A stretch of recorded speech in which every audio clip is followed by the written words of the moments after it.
Salut, c'est Marie-Noëlle Yoder pour Bible Tunes, la Bible pour ton quotidien avec Dieu. Le texte pour aujourd'hui se trouve dans le livre d'Esther, Esther 6, les versets 1 à 14, et je les lis dans la traduction Nouvelle Français courant. Cette nuit-là, le roi n'arrivait pas à dormir. Il demanda qu'on lui apporte les annales, le livre où étaient notés les événements du royaume, et on lui en fit la lecture. On lut le passage qui racontait que Bigtan et Téresh, deux des fonctionnaires chargés de garder l'entrée des appartements royaux, avaient voulu tuer le roi et que Mardochée avait dénoncé leur complot.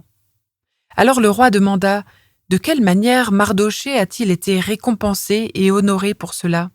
« Il n'a reçu aucune récompense, répondirent ses serviteurs.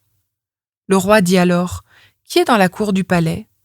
Or Aman était justement venu dans la cour extérieure du palais afin de demander au roi de faire pendre Mardochée à la potence préparée pour lui. Les serviteurs répondirent « C'est Aman qui s'y trouve. »« Qu'il entre, dit le roi. » Aman entra, et le roi lui demanda « Comment traiter un homme que le roi désire honorer tout spécialement ?» Aman pensa « Qui donc le roi désirerait-il tant honorer ? Il ne peut s'agir que de moi. » Et il répondit « Un homme que le roi désire honorer tout spécialement, qu'on cherche un vêtement que le roi a porté, ainsi qu'un cheval qui porte une couronne royale et sur lequel le roi est déjà monté. Charge l'un de tes principaux fonctionnaires d'habiller cet homme avec ce vêtement, de le faire monter sur ce cheval et de le conduire sur la place de la ville. Et que l'on proclame devant lui « Voilà comment le roi traite cet homme-ci, car il veut l'honorer. » Le roi dit à Aman « Eh bien, va vite prendre le vêtement et le cheval et agis envers Mardochée, exactement comme tu l'as proposé. C'est le Juif qui est en fonction à la porte du palais. Ne néglige aucun détail. » Aman alla donc chercher le vêtement et le cheval. Il mit le vêtement à Mardochée, il le fit monter sur le cheval et il le conduisit sur la place de la ville en proclamant devant lui « Voilà comment le roi traite cet homme-ci, car il veut l'honorer. » Puis Mardochée retourna à la porte du palais, et Aman rentra précipitamment chez lui, en se couvrant le visage pour cacher sa honte. Il raconta ce qui venait de lui arriver à Zeresh, sa femme, et à tous ses amis ou conseillers qui lui dirent « Puisque ce Mardochée devant lequel tu as commencé à être humilié est juif, tu ne pourras plus reprendre l'avantage. Tu vas continuer à perdre la partie contre lui. » Il parlait encore quand les envoyés du roi arrivèrent et, sans plus tarder, ceux-ci entraînèrent Aman au banquet qu'Esther avait préparé. Dans le précédent épisode, Esther avait invité le roi et Aman à un banquet. Elle n'avait pas dit ce qu'elle désirait et a simplement proposé qu'ils viennent tous les deux, à nouveau, à un deuxième banquet. L'histoire est donc comme en suspens. L'ordre royal de détruire, exterminer et massacrer tous les Juifs est encore en cours. Avec toutes ces histoires, le roi peine à s'endormir. Noël dernier, mon mari a reçu un livre en cadeau, le livre qui vous endort. L'idée est de proposer une lecture si ennuyeuse que le cerveau débranche et que l'on s'endort. Si Xerxès n'avait pas le livre qui vous endort, il en avait un autre qui fonctionne selon le même principe, les annales ou les chroniques du royaume. Un résumé de tout ce qui s'est passé dans le royaume. Et comme par hasard, le passage lu est celui où il est raconté que Mardochée a sauvé la vie du roi. C'était l'épisode 4 dans cette série sur Esther, et le passage est raconté dans Esther 2, les versets 20 à 31. Comme par hasard. Dans ce chapitre, il y a toute une avalanche de coïncidences. Comme par hasard, le roi n'arrive pas à s'endormir après ce premier banquet d'Esther. Comme par hasard, parmi tous les divertissements possibles, il demande le livre des annales. Comme par hasard, il tombe sur un passage qui raconte que Mardochée a sauvé sa vie, et comme par hasard, Il ne se souvient pas qu'il avait d'ailleurs assisté à la scène et que l'affaire avait même été mise par écrit en sa présence après une longue enquête. On peut lire ça dans Esther 2, le verset 23. Comme par hasard, il constate que rien n'a été fait pour l'honorer, alors même que la coutume l'exige. C'est tout à son honneur, pour une fois, le roi a envie d'agir, et il a envie de bien agir. Et là, comme par hasard, le roi croise le chemin d'Aman. J'imagine bien Aman sifflotant, en train de préparer la potence de 25 mètres pour se détendre. Les deux hommes ont besoin l'un de l'autre. Et comme par hasard, tous les deux ont en plus un besoin en lien avec Mardoché. Aman a besoin de l'autorisation du roi pour pendre Mardoché, et le roi a besoin de savoir comment honorer Mardoché. Comme par hasard. Vraiment. En tant que lectrice et lecteur, on voit les ficelles de la grande histoire. On sait aussi que ce livre se trouve dans nos Bibles et qu'il y a là un Dieu qui est à l'œuvre. On imagine bien qu'il y a une volonté plus grande derrière tout ça. Mais Xerxès et Aman, ils ne voient que leur propre perspective. Plus on observe son nombril, et plus on passe à côté de l'essentiel. Aman a un ego bien fragile.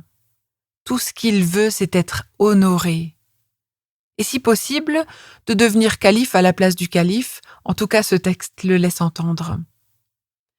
Ça le fait atrocement souffrir que Mardoché ne veuille pas se prosterner devant lui. Ça l'insécurise totalement, cette résistance.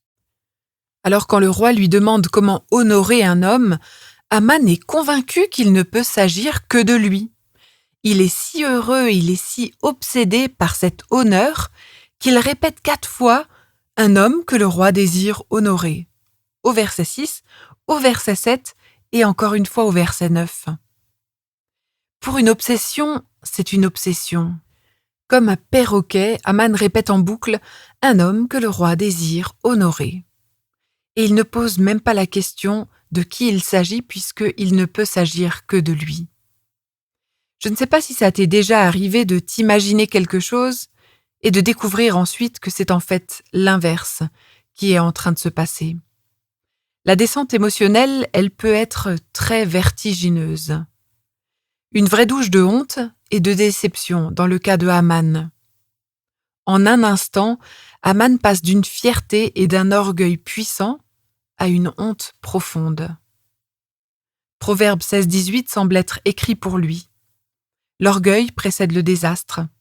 L'esprit hautain précède la chute.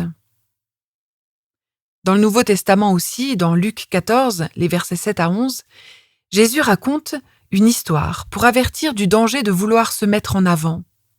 Il avait bien vu que les invités cherchaient les meilleures places lors des moments importants.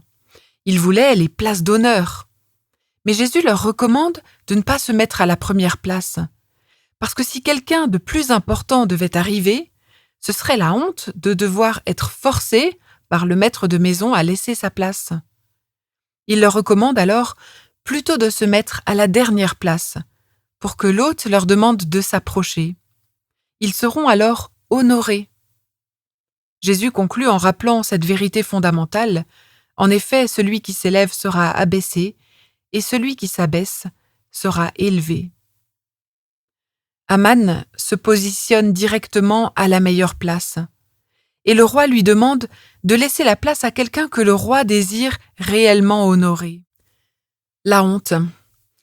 Il doit avaler ça, mais plus encore, il doit s'abaisser à honorer lui-même Mardoché, alors que c'est lui qui voulait être honoré. Aman doit faire à Mardoché tout ce qu'il aurait aimé qu'on lui fasse à lui. D'abord revêtir le vêtement que le roi a porté, apporter un cheval avec une couronne royale sur lequel le roi est déjà monté, promener l'homme avec ce manteau et sur ce cheval dans toute la ville en criant bien fort que le roi veut honorer cet homme. Les rabbins en rajoutent même en racontant que la fille de Aman a versé un seau d'excréments sur la tête de celui qui accompagnait le cheval. Elle pensait que c'était Mardochée, alors que tout le contenu est tombé sur son père. L'histoire raconte que lorsqu'elle a appris la honte qu'elle avait causée à son père, elle est tombée du toit et qu'elle en est morte. Après cette épreuve, Aman rentre précipitamment chez lui en se cachant le visage. Il raconte à Zeresh, sa femme, et à son groupe de soutien ce qui lui est arrivé. La honte. Leur phrase est vraiment intéressante. « Puisque ce Mardochée, devant lequel tu as commencé à être humilié et juif, tu ne pourras plus reprendre l'avantage. Tu vas continuer à perdre la partie contre lui. » Intéressant et clairvoyant. La chute d'Aman est déjà annoncée par la femme et par le groupe de soutien. Toutes ces coïncidences sont-elles à attribuer à Dieu? Ce Dieu qui guide les événements et qui est nommé sous couvert lorsque l'on dit que Mardochée est juif. Les amis et l'épouse de Aman constatent sa honte, mais plus encore, ils constatent que c'en est fini pour Aman. Qu'il va forcément continuer à perdre la partie, que les dés sont jetés, parce que Mardochée est juif, et parce que le Dieu que l'on ne nomme pas est avec lui. Cette réalité, elle est comme chuchotée. Il semblait qu'Aman, le bras droit du roi, allait pouvoir poursuivre ses plans de massacre. Il allait commencer par l'exécution de Mardochée, mais c'était sans compter sur une force qui le dépasse. Une force, Dieu lui-même, qui pouvait orienter les événements et rétablir le droit. Mais comme à son habitude, Aman n'a pas le temps de méditer là-dessus. Comme toujours dans sa vie, tout va très vite, tout va trop vite. Déjà, les envoyés du roi sont là pour l'emmener au banquet de la reine Esther. Merci de m'avoir écouté sur Bible Tunes et au plaisir de poursuivre ce parcours avec toi dans un autre épisode.